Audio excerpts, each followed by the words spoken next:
Kanina umaga akong ginawa. Yung pinakita ko sa inyo, ayan na. Ito na, wala daw pintura to kaya ayos na lang to. Ito may bangga rin, may bangga konti. Yung alignment niya, okay na. Basta siya.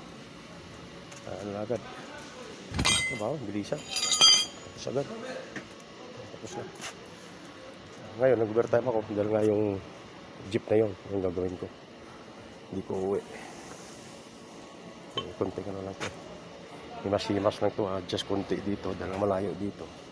Kasi itong adjustment nito, maraming adjustment to, ang curve na to. Ito, pag hindi magkasya dito, ito pwede mo ibaba.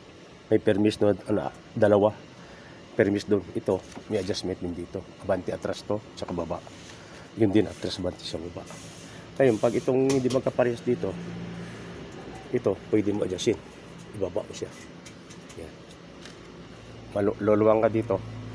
Luwang ka sa 4 na tornilyo, bilang 5 rin sa kabila, baba mo siya konti para ito magkapareha siya. Yan. Sa kabila din, yun. Ganun siya. Dapat pareha siya ng ano niya.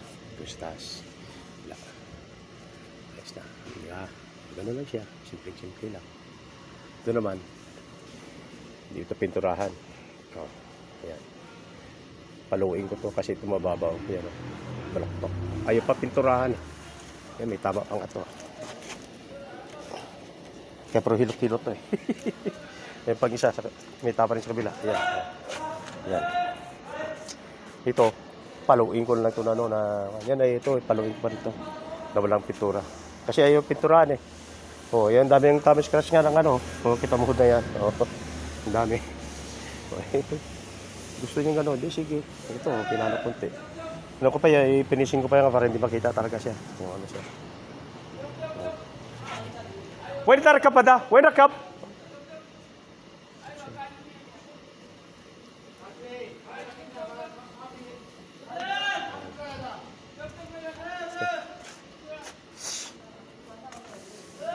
Okay, alam nyo na kung anong gagawin yan na yan.